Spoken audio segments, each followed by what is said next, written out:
Mesdames, Messieurs, bonsoir et ravi de vous retrouver pour ce nouveau numéro de Gen Sport, votre émission de sport sur Label Radio et Télévision, votre chaîne panafricaine essentiellement du football dans ce numéro. Et on parlera de l'élection du président de la Fédération gabonaise de football en compagnie d'un candidat qui a préféré se désister. Il s'agit de François Binet. Bonsoir. Bonsoir. Merci. Et bien sûr, Rodney Obono, de la rédaction de Label Radio et Télévision, Mermoz Assele Dabani, confrère et partenaire de Télé Africa. Bonsoir. Bonsoir Aziz. Voilà, donc on commence par planter le décor en allant voir un peu la source du problème, parce que la dernière Assemblée Générale qui a fait l'objet, qui a été l'occasion de la mise en place de la commission électorale, finalement n'a pas été approuvée par la FIFA, la Fédération internationale de football, qui a saisi d'ailleurs la Fédération gabonaise de football par courrier. On va revenir sur le sujet. Avant, eh bien, on retrouve l'Assemblée générale de la Fédération gabonaise de football. Le 56e congrès de la Fédération gabonaise de football, FEGAFOOT, a débuté par la minute de silence en hommage à Guimbina. Une occasion pour Pierre-Alain Mungengi, président de la Fédération gabonaise de football, de défendre son bilan. Nous avons passé en revue les rapports d'activité menés par la Fédération au cours de l'année précédente. Ensuite, nous avons abordé le rapport financier, donc le rapport des états financiers de l'exercice écoulé. Ensuite, l'exercice habituel, c'est-à-dire faire adopter les deux rapports par les congressistes. Et dans ces travaux, nous avons eu effectivement des échanges sur les deux rapports, sur le rapport technique d'abord. Des questions ont été posées, des réponses ont été données. Le premier responsable de la FEGAFOOT a tout de même reconnu que le football gabonais sort d'une mauvaise phase. Nous ne pouvons pas dire que nous avons été satisfaits comme on le souhaitait. Nous avons mené des actions qui ont abouti, d'autres qui n'ont pas abouti. Je pense effectivement aux résultats des équipes nationales. Nos équipes nationales n'ont pas produit les résultats escomptés, notamment l'équipe nationale senior, qui aujourd'hui se retrouve éliminée des éliminatoires de la Coupe du Monde, et l'équipe de moins de 17 ans qui a participé à la CAN de cette catégorie organisée par notre pays. Donc on ne peut pas se satisfaire de tels résultats. Les délégués qui ont adopté le bilan moral et financier ont aussi reconnu que le football gabonais doit être restructuré et que cela ne pourra se faire qu'avec le concours de ses acteurs.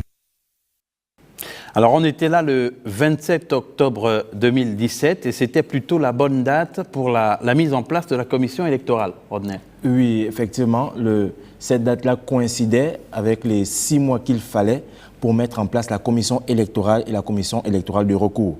Alors, cela n'a pas été fait et c'est là la genèse même du problème, parce que dès l'instant où ces commissions-là, les deux commissions n'étaient pas mises en place, eh bien, on transgressait déjà les règles de la FIFA, et avec la FIFA qui devient de plus en plus regardante dans ces histoires de textes-là et des affaires juridiques, c'était les prémices d'un désastre annoncé. Alors, Monsieur François Binet, en tant qu'ancien candidat, on présume que vous étiez au courant de toutes ces questions de procédure, mais qu'est-ce qui a fait qu'à ce moment-là, au moment de ce congrès, eh bien, personne n'ait rien dit? C'était d'ailleurs toute la problématique. C'est la question que je me suis posée quand je me suis porté candidat.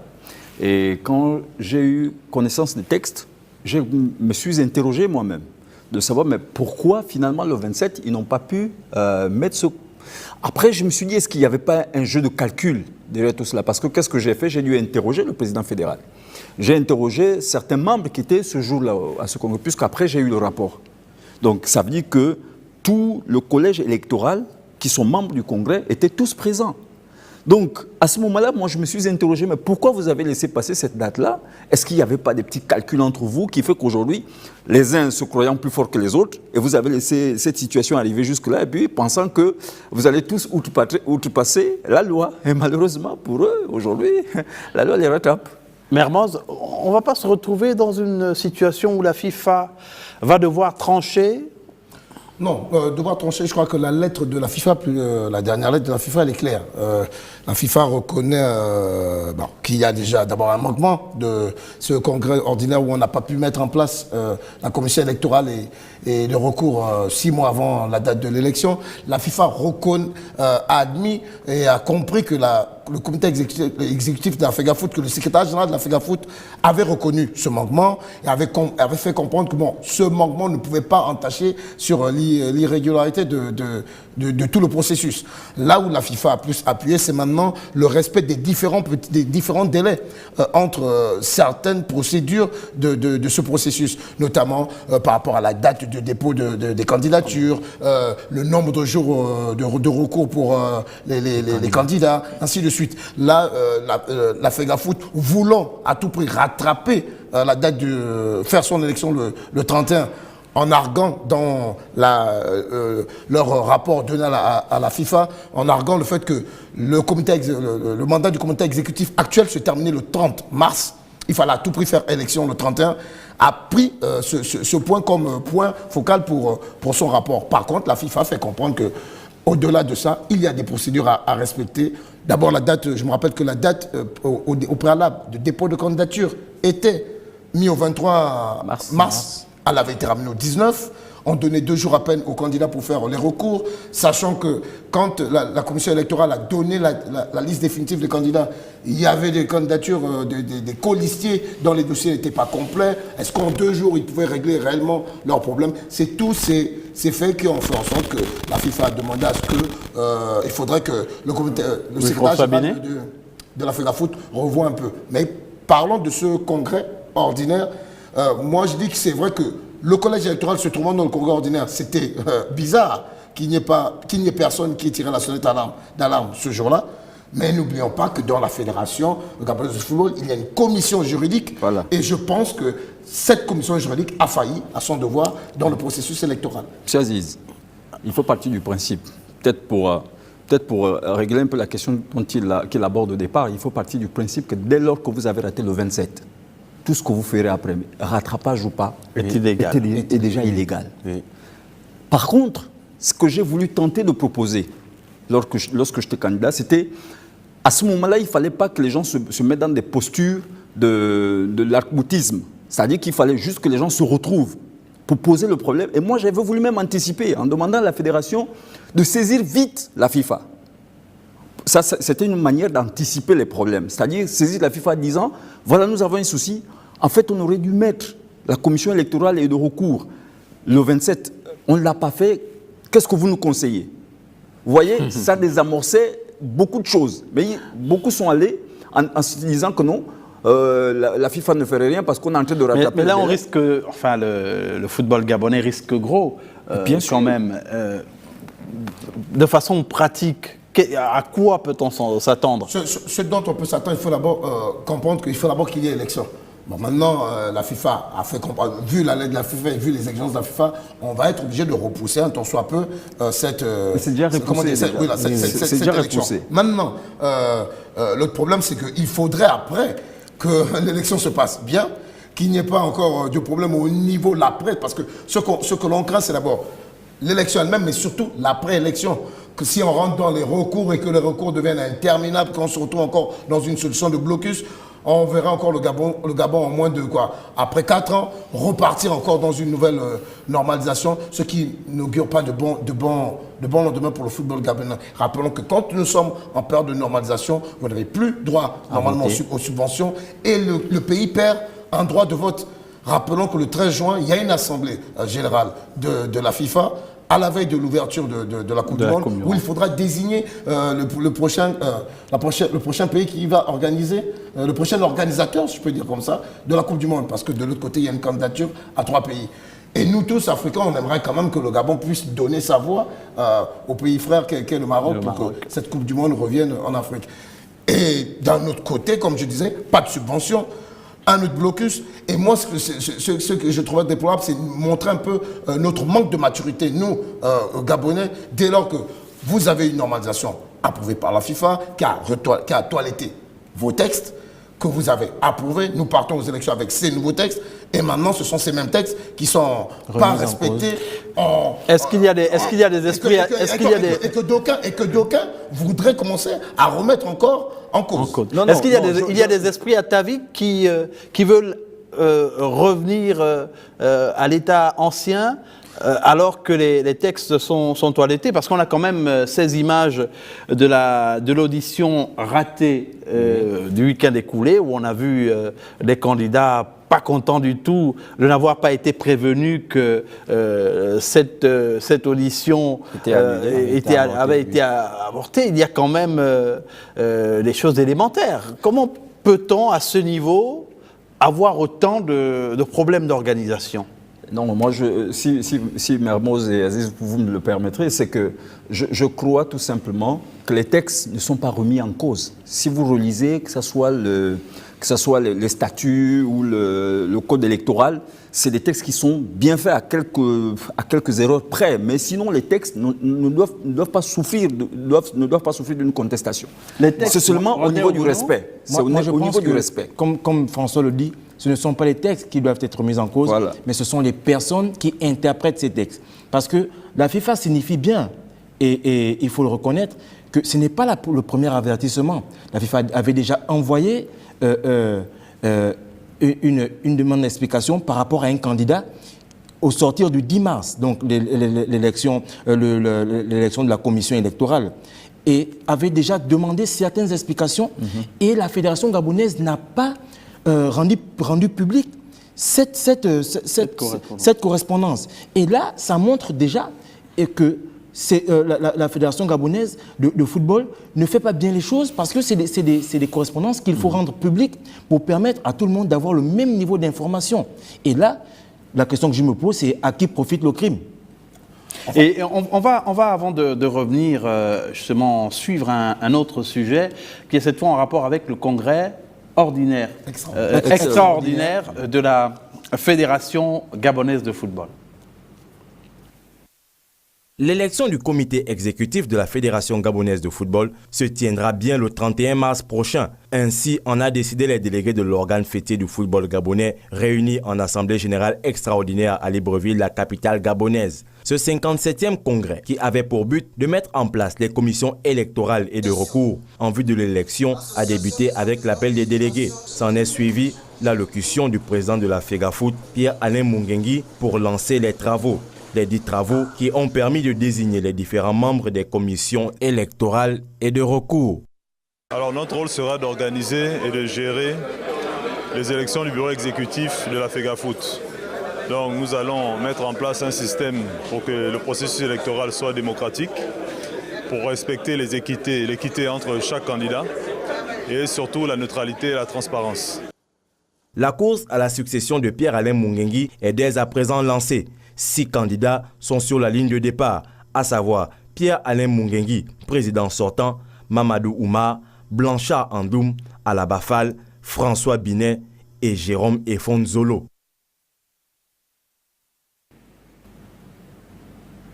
Est-ce que le congrès extraordinaire que nous venons de voir n'a pas été suffisamment clair?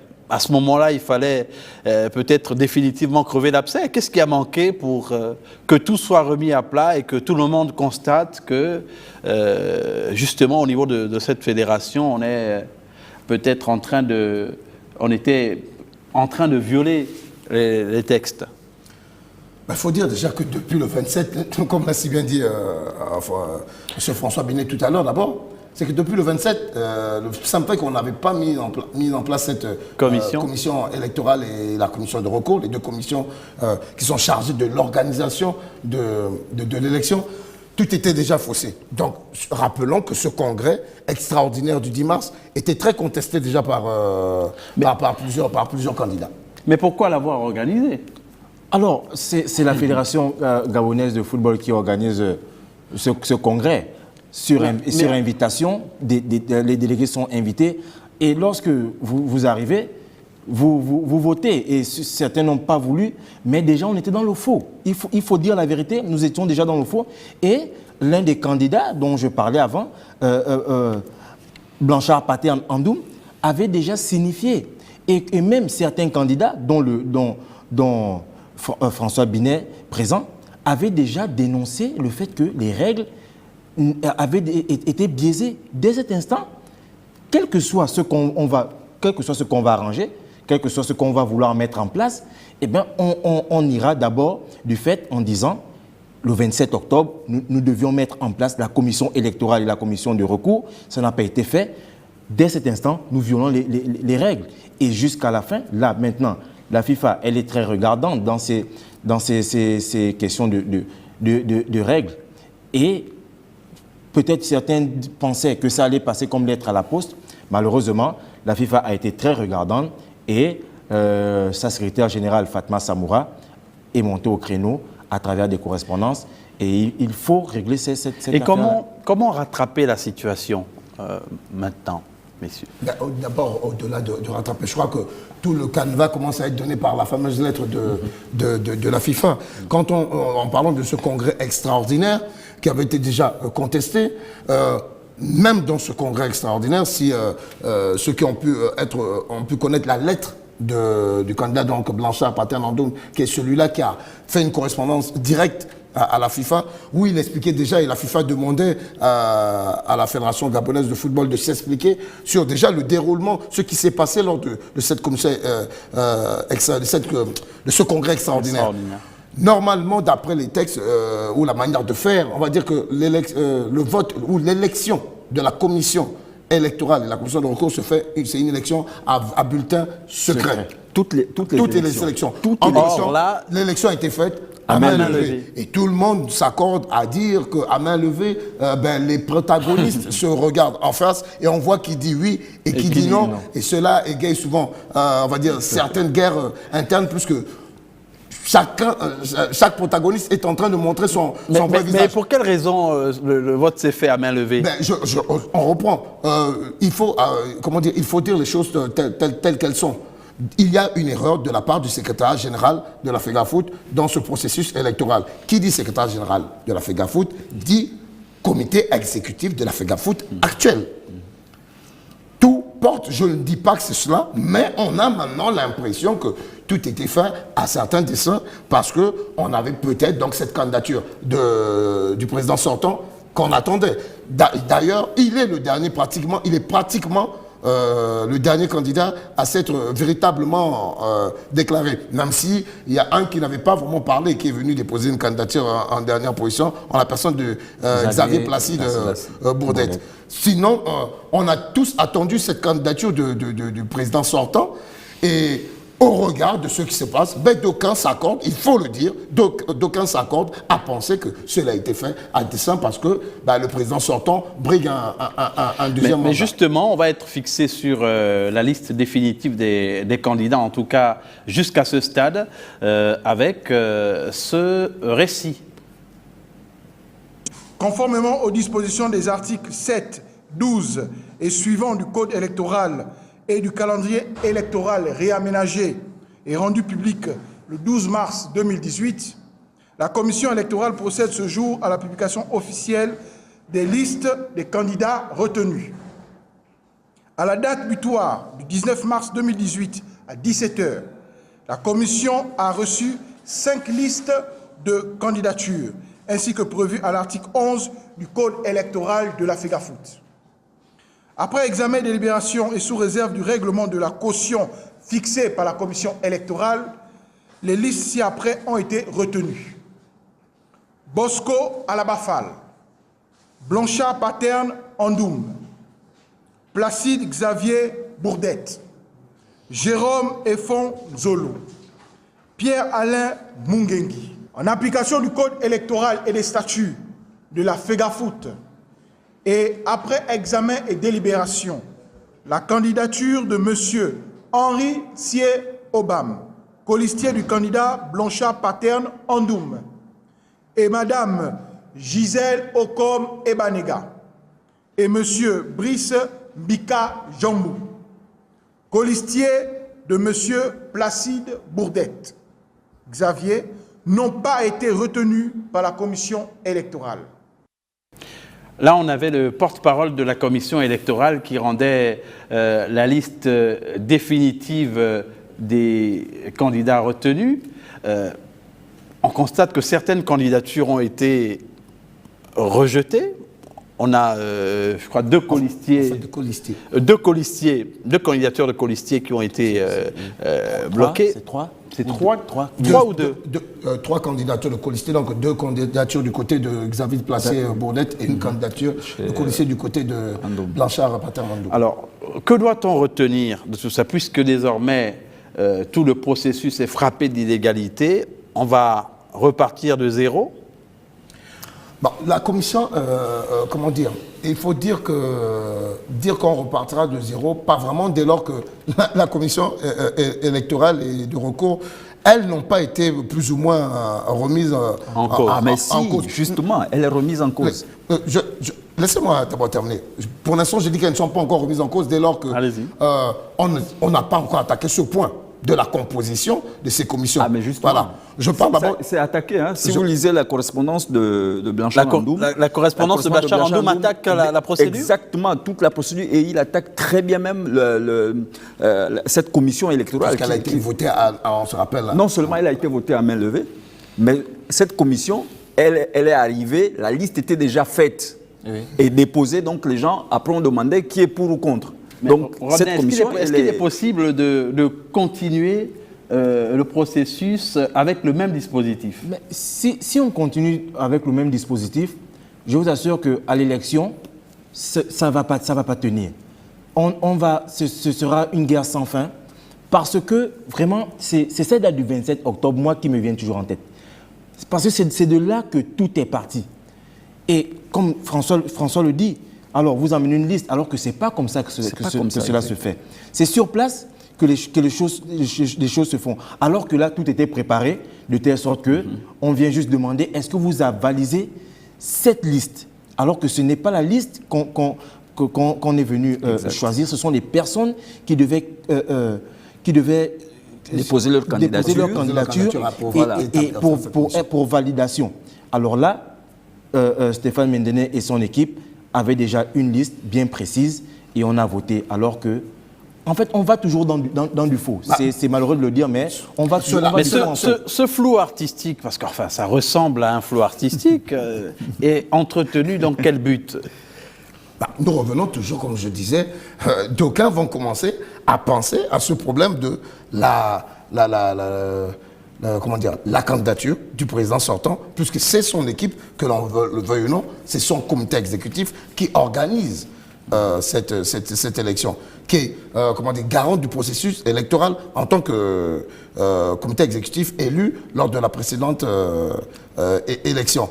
Et donc, tout s'accorde à croire que cela sert d'abord les intérêts peut-être du président sortant. Mais tout d'abord. Avant cette audition avortée de la semaine dernière, il y a eu une autre. On a eu vent qu'il y a eu une association de footballeurs qui devait auditionner chaque candidat. À ce moment-là, vous étiez déjà retiré ou Non, je n'étais pas encore retiré parce que c'est justement au sortir de ces auditions-là que lorsque j'ai fait l'état des lieux en repartant à mes bureaux, que j'ai constaté que au niveau de mes colistiers, il y avait un souci parce que moi j'avais laissé la matinée pour que les questions des colistiers soient réglées.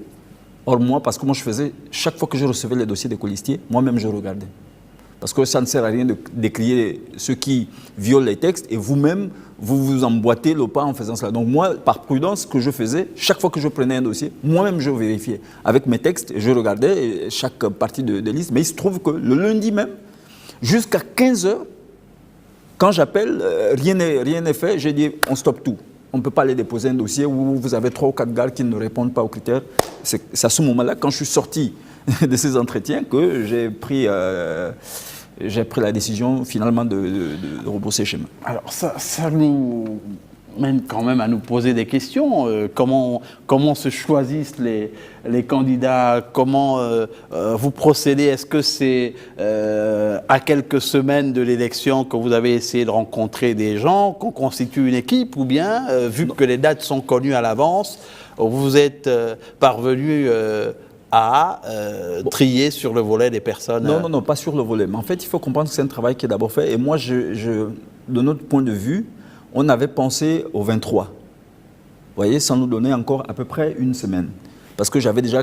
Et puis, il faut reconnaître que de mon côté, il y avait certains qui avaient donné leurs principes, d'accord? Mais au bout d'un temps, il faut comprendre que moi, j'ai été surpris par les réactions de ma candidature, en fait. Moi, j'ai été très surpris des réactions assez virulentes, certaines pressions qui, je ne sais pas d'où ça venait, alors que moi, je pensais qu'on allait sur une affaire sportive. Voilà. Moi, vous faisiez peur, vous pensez? Moi, je ne sais même pas. En fait, jusqu'aujourd'hui, quand quand je recule un tout petit peu, avec beaucoup de recul, je me dis, mais qu'est-ce que j'avais pour que... les dessous, il y a des appels, des messages. Alors, on a envie de savoir, on va découvrir un peu les profils des différents candidats.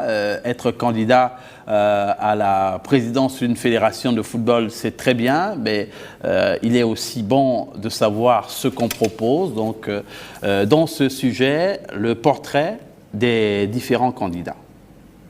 5 prétendants pour un fauteuil. Bosco Alabafal, Blanchard Paternandoum, Placé Xavier Bourdet, Jérôme Efonzolo et Pierre-Alain Mungengi, président sortant, sont donc les postulants retenus à la tête de la FEGAFOOT depuis 2014. Pierre-Alain Mungengi est un personnage emblématique du sifflet gabonais, dont l'objectif est de poser le Gabon sur l'échiquier africain. Blanchard Paternandoum, quant à lui, veut apporter une nouvelle dynamique au sein du football gabonais à travers la professionnalisation de la discipline et des innovations, d'où son slogan « Réforme pour gagner ». Placide Xavier Bourdet est sans doute celui qu'on attendait le moins. D'ancien agent comptable des Panthères du Gabon n'est pas à prendre à la légère. Le sport roi est plongé dans un état comateux, ainsi s'exprimait Bosco Alabafal lorsqu'il annonçait sa candidature pour briguer le mandat à la tête de la FEGAFOOT. La formation de base, le développement des ligues et des partenaires internationaux sont le leitmotiv de Jérôme Efonzolo, qui estime qu'il est temps que le Gabon soit mis sur de bonnes rails. Tous ceux qui sont présents sont plus ou moins connus du monde du football. Certainement que le grand public ne connaît pas tout le monde. Je vous vois sourire. Vous avez certainement connaissance de certains candidats, mis à part vous-même. Oui, bien sûr. Naturellement, le président sortant, on n'a plus besoin de le présenter, ni le président Bosco. Là-bas, on voit ce qu'il fait. On sait aussi qu'on ne peut pas... Moi, je pense que il y a peut-être Jérôme, et, en tout cas les plus connus des 5, on va les citer clairement, c'est le président Fall et le président sortant. Maintenant, Blanchard, il est dans le milieu, mais il était toujours en arrière-plan parce qu'il a fait beaucoup de choses quand même au niveau de la LINAF. Certains contrats que la LINAF a eu avec RTL, c'est lui qui manageait un peu tout cela, il est plus proche. Bon. Et puis les gens je pense qu'ils vont découvrir Alors, qu'est-ce qui attire, Rodney? Qu'est-ce qui peut attirer, qu'est-ce qui peut susciter autant de passion autour du poste de président de la fédération, disons-nous la vérité, gabonaise de football, bien des fédérations? Le football, il y a beaucoup d'argent autour du football. Ouais. La vérité, elle est là. Ouais. Il y a beaucoup, vous savez, le sport roi que le football déchaîne tellement des passions qu'on a l'impression que cette élection à la tête de la FEGAFOOT ressemble à une élection politique. Parce que les gens, comme disait Binet, oublient l'aspect sportif. C'est d'abord le sport qu'il faut mettre en avant. On ne peut pas diriger une entité et alors qu'on n'a même pas l'esprit d'équité, on n'a pas l'esprit d'humilité et on n'a même pas l'esprit de fair play. Alors, quand vous voyez des gens qui se lancent je vais dire comme ça, des missiles, des gens qui, au lieu de parler de votre candidature, vous vous mettez à parler de ce que les autres n'ont pas fait ou bien ont eu à ne pas pouvoir faire. Et là, on se rend compte que certains aspects ont pris plus de place. Parce que lorsque vous avez même le porte-parole de la présidence qui vient dire qui lors d'un point de presse qui dit que la présidence n'a aucun candidat. Ça veut dire que les choses sont allées un peu plus loin. Les choses ont pris d'autres tournures, alors que c'est simplement l'élection de la présidence à la Fédération gabonaise de football. Mais il faut pas se tromper en même temps. On a vu par le passé des profils très intéressants de gens qui étaient au service, entre guillemets, du football, mais qui n'ont peut-être pas donné les résultats attendus. C'est quoi le bon profil pour être président de la Fédération de football? En parlant de profil, c'est-à-dire, on regarde d'abord, si j'écoute d'abord ce qui a été dit, où on parle, si on met d'abord l'aspect pécunier devant, on pourrait rebooter pratiquement la candidature de tous ceux-là qui ont déjà travaillé dans le monde du football, puisque seuls eux savent ce qui se passe. Je parlerai du président sortant, je parlerai de M. Bosco Alabafal, qui est dans le monde du football depuis, président du CMS, président de l'association des clubs de première division, qui fait partie donc, du collège même électoral à cette élection.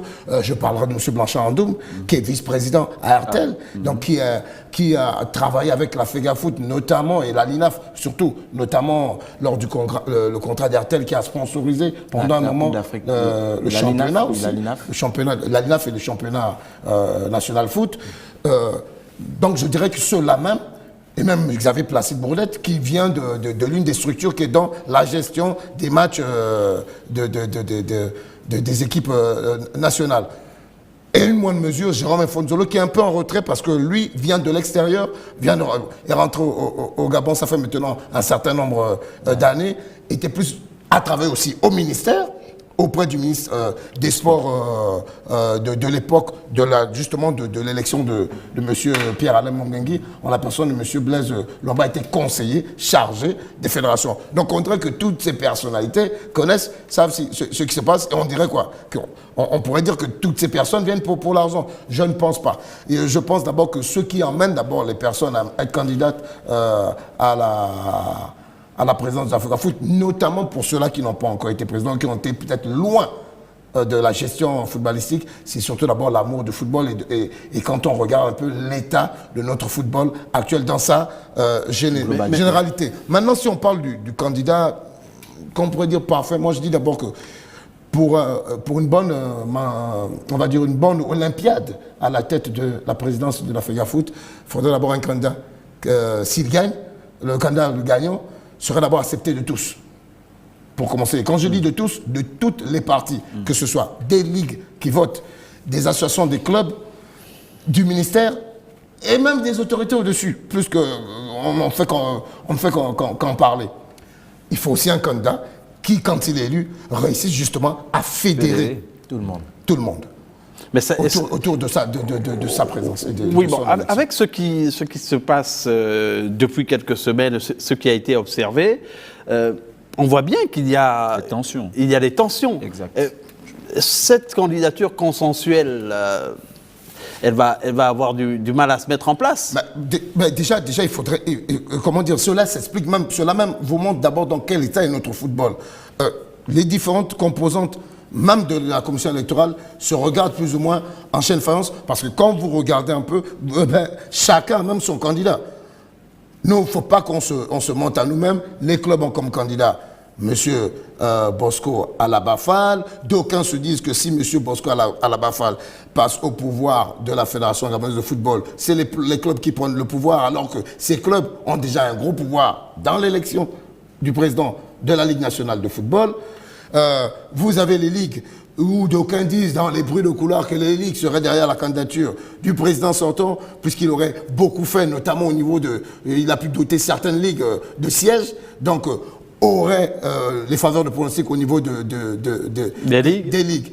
Maintenant, toute la question reste sur les autres entités qui sont responsables, qui sont aussi dans la commission électorale. Là, je parle par exemple de l'association des footballeurs, qui pour l'instant montre une certaine neutralité, parce que quand vous regardez les co-listiers des différentes listes de candidats, vous avez au moins un footballeur professionnel. Mais il est bon quand même de revenir sur la partie pratique. Le vote se déroule comment? Parce que les téléspectateurs ont besoin de savoir quelles sont les voix qui comptent. Le collège électoral est composé normalement de 35 voix. 36 si l'association des femmes était déjà opérationnelle.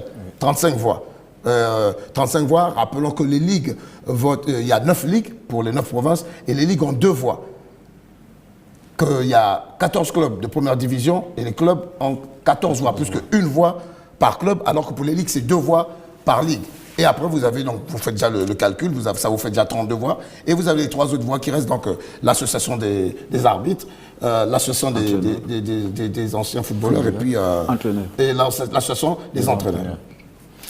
René, qui ont chacune une est-ce qu'il n'aurait pas fallu finalement s'appuyer, c'est vrai qu'il y a l'association des anciens footballeurs qui est mise en place depuis quelques années et qui fonctionne tant bien que mal. Est-ce qu'il n'aurait pas fallu quand même avoir recours à certaines personnes ressources qui sont peut-être en marge du monde du football aujourd'hui, mais qui peuvent apporter leur grain de sel à la reconstruction du football au Gabon? Moi, j'ai l'impression que cela devient récurrent, que certaines personnes même qui ont été des acteurs de certaines disciplines sont même mises à l'écart. Cette élection aurait dû se passer dans les normes si, vous savez, c'est des textes, c'est des personnes qui écrivent ces textes-là. Et ces textes ont déjà été toilettés. Tout à l'heure, on parlait de s'asseoir et de trouver un consensus afin que les choses se fassent. Il y a des personnes ressources qui sont à même d'être consultés pour que les choses n'aillent pas dans ce sens. Alors maintenant là, la solution c'est, comme on dit, tout le monde, depuis un moment ça devient la phrase à la mode, on attend la décision de la FIFA.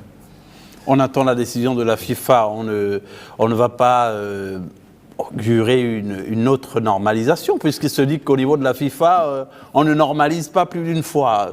Oh non, ça dépend. Ça dépend. Vous savez, il y a l'article 27 du Code électoral. L'article 27, c'est dommage parce que beaucoup ont pensé que la normalisation ne vient que dans les situations de post-électoral. Ce qui s'est passé par exemple en 2013. Non, il n'y a pas que la seule condition. C'est dès lors que même avant l'élection, s'il y a une crise qui n'amène pas les acteurs à pouvoir aller à une élection crédible et normale, la FIFA, sur l'article 27 du Code électoral, est habilitée à intervenir. Donc, moi, c'est pour ça que je lui disais tout à l'heure que la normalisation peut arriver et avoir un temps requis. Parce que là, il n'est pas question... Parce que la normalisation de 2013 avait mis du temps. Pourquoi? Parce que la fédération avait des textes qui étaient archaïques, qui ne tenaient plus, qui n'avaient plus cours, voilà, par rapport à la FIFA. Donc, ça a pris du temps parce qu'il fallait toiletter les textes complètement. Or, là, on a des textes. Il suffit seulement d'amener une personne neutre, donc qui est la FIFA, peut venir et mettre tout le monde d'accord. Faire une élection transparente. Moi, je pense que c'est la solution pour mettre tout le monde d'accord, pour qu'il y ait une véritable élection, que le vainqueur soit reconnu. Il faut une entité indépendante parce que je vous dis, la commission électorale aujourd'hui, elle est décriée. Si vous lisez bien le courrier qui est arrivé à la FIFA, par le candidat Blanchard, c'est les griefs, tous les griefs qui sont incriminés, vous verrez la commission électorale. Mais donc il faut que la FIFA vienne et organise cette élection-là pour que le vainqueur soit tranquille. Mais il y a quand même un fait curieux, il se dit que ce courrier adressé par la FIFA avait été mis sous le coude. Mais à quel dessein, puisque de toute façon, il aurait été rendu public? Non, c'est le courrier qui a été mis sur le coude. Il y a eu une première alerte de la FIFA qui a été... c'est la première alerte qui avait été mise sous le coude. Qui avait été mise sur le coude par le secrétaire général qui gère. La première alerte avait été mise sous le coude pour ne pas alerter parce que, enfin, on se demande bien pour quelle utilité. On revient, je reviens à ce que je disais que... C'est un courrier qui avait été adressé à la FIFA. À la FIFA. Et la FIFA, je crois, a réagi. Mais il est clair qu'il est facile de tomber sur une copie N'allons pas. Il faut poser les questions directement et savoir ce que vous voulez. Au départ, il y a eu ce congrès ordinaire où tout a été raté puisqu'on ne met pas en place la commission électorale et la commission de recours. Moi, je dis une faute qui est encore à la fédération actuelle par sa commission juridique qui devait faire son travail à ce moment. Au sortir de ce congrès ordinaire, il y a eu justement un courrier d'alerte de la FIFA. Ce fameux courrier qui a été mis mis, ce fameux courrier qui a été mis sous le coude.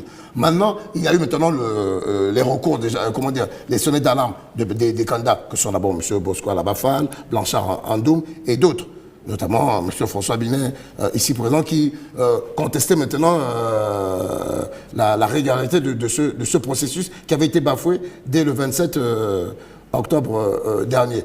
Il y a eu un courrier fait à la FIFA par M. Blanchard Paterne Andoum et nous avons ce résultat qui a été rendu public. Au moins, cela a été plus ou moins rendu public à tout le monde. À l'aide du secrétaire général de la FIFA. La FIFA qui donc dit qu'elle comprend que le comité exécutif veuille bien respecter la date de fin du mandat, mais demande à la Fédération gabonaise de football de respecter tous les délais du processus électoral. Maintenant, dans cette même lettre, la FIFA dit que M. Blanchard Paterne-Andoum, dans sa correspondance, a appuyé un point sur l'élection de la commission électorale et de la commission de recours qui s'est faite à main levée. Et la FIFA a demandé, et normalement, le FEGAFOOT devait rendre sa réponse au plus tard le vendredi 23 mars passé, sur cet état de fait qui était contraire au texte. Donc, d'où ce que disait M. François Binet sur le fait qu'on remet déjà en cause cette commission électorale et la commission de recours. C'est pour cela que M. Blanchard Paterne Andoum est de ceux-là qui appellent à une normalisation, mais dans le but d'organiser simplement une élection transparente. On va dire qu'on ne fait plus confiance, plus ou moins, à l'équipe sortante, qui, elle, était chargée d'organiser cette Alors, il y a eu une crise de confiance qui risque de s'installer, en tout cas de durer jusqu'à la tenue de la prochaine élection. Rodney Ovono, on s'interroge sur l'avenir du football gabonais et peut-être de la Fédération gabonaise de football. Bon, on s'interroge.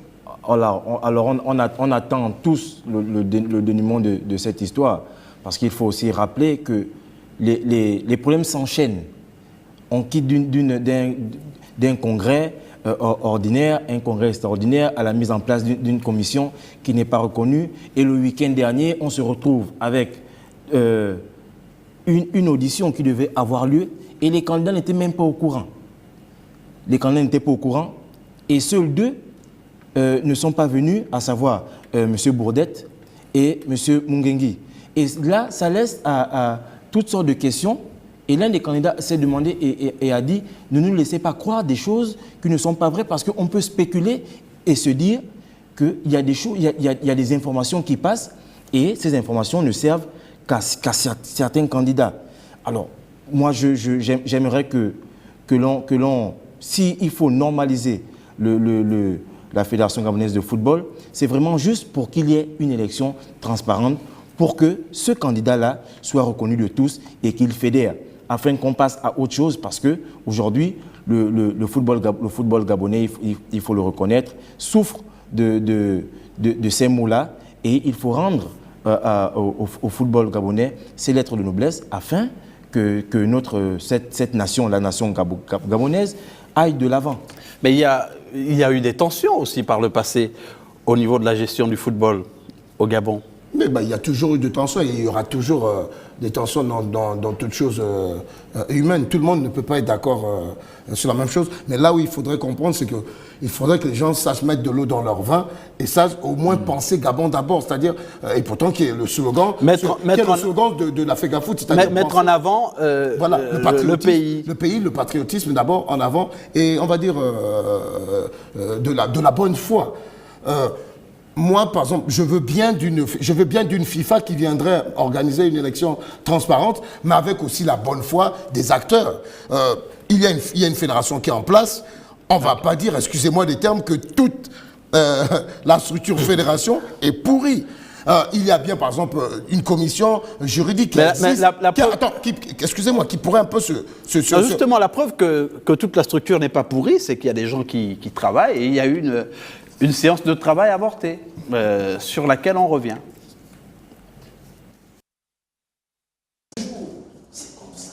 Ils pensaient avoir une séance de travail avec la commission électorale de la Fédération gabonaise de football.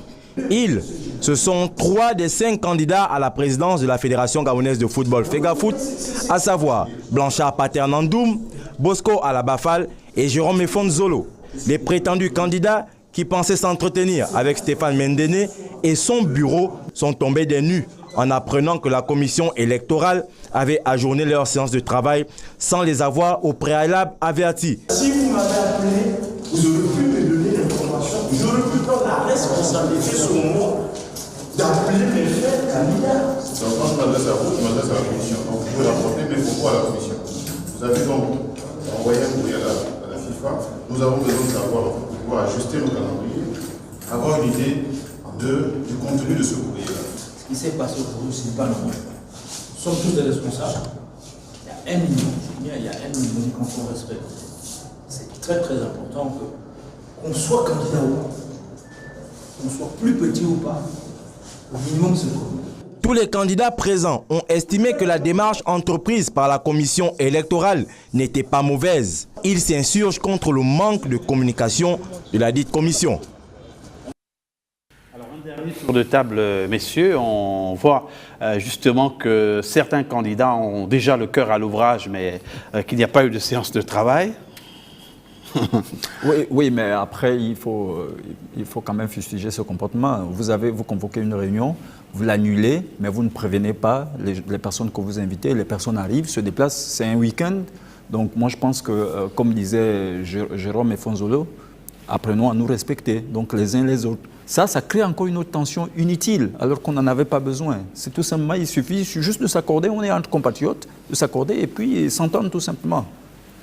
Voilà, ça c'est de l'amateurisme, excusez-moi, parce que vous ne pouvez pas convoquer des gens. Et la veille, cette commission aurait tenu une réunion, et c'est parce qu'il fallait envoyer un courrier à la FIFA quant aux explications qu'il fallait donner, mais la moindre des choses, c'est d'avertir les principaux concernés, sachant que la réunion devait débuter à 9h, et que même le secrétaire général qui gère les affaires courantes était en retard. Donc là, c'est sans commentaire. Je revenais quand je disais qu'on ne va pas dire que toute l'institution est pourrie, excusez-moi. Là, on a encore une preuve que rien ne va plus. Parce que les tensions ont pris le pas maintenant sur la bonne foi et la bienséance de tout un chacun. Alors que je disais bien que nous-mêmes, Gabonais, pourrons régler notre problème avec, c'est vrai, l'aide de la FIFA. Qu'est-ce qui nous coûte, qu'est-ce qui coûte, par exemple, à la commission juridique de la fédération de donner un nouveau calendrier à l'appréciation de la FIFA qui dirait que oui, ce calendrier nous paraît bien à l'appréciation des candidats et puis maintenant proposer à la FIFA de venir au jour J ou au moment qu'il faut pour entamer le processus. On a l'impression maintenant qu'on se prépare plutôt à attendre l'arrivée de la FIFA et qu'en attendant cette arrivée de la FIFA, chacun commence à affûter ses petites armes et à faire ce qu'il voudrait. Et ça ressemble maintenant à des coups bas, ça ressemble à comme on disait, manque de respect les uns envers les autres. Peut-être que c'est l'esprit de compétition, mais justement le respect des textes doit ramener chacun justement à savoir toute proportion gardée. C'était Jeng Sport, notre numéro consacré à l'élection du président de la Fédération gabonaise de football, une élection qui va certainement encore être reportée comme on a pu l'entendre. On a fait le tour de la question en espérant vous avoir édifié. C'est un dossier à suivre avec ces messieurs, Rodney Ovono, Mermoz Asseli Dabani et peut-être encore François Binet qui se fera un plaisir de revenir sur ce plateau. D'autres fédérations sont en crise, mais il nous est venu à l'esprit de nous arrêter sur le Gabon, d'où émet la belle radio et télévision, votre chaîne panafricaine. Merci d'avoir été en notre compagnie et surtout de rester fidèle à nos programmes.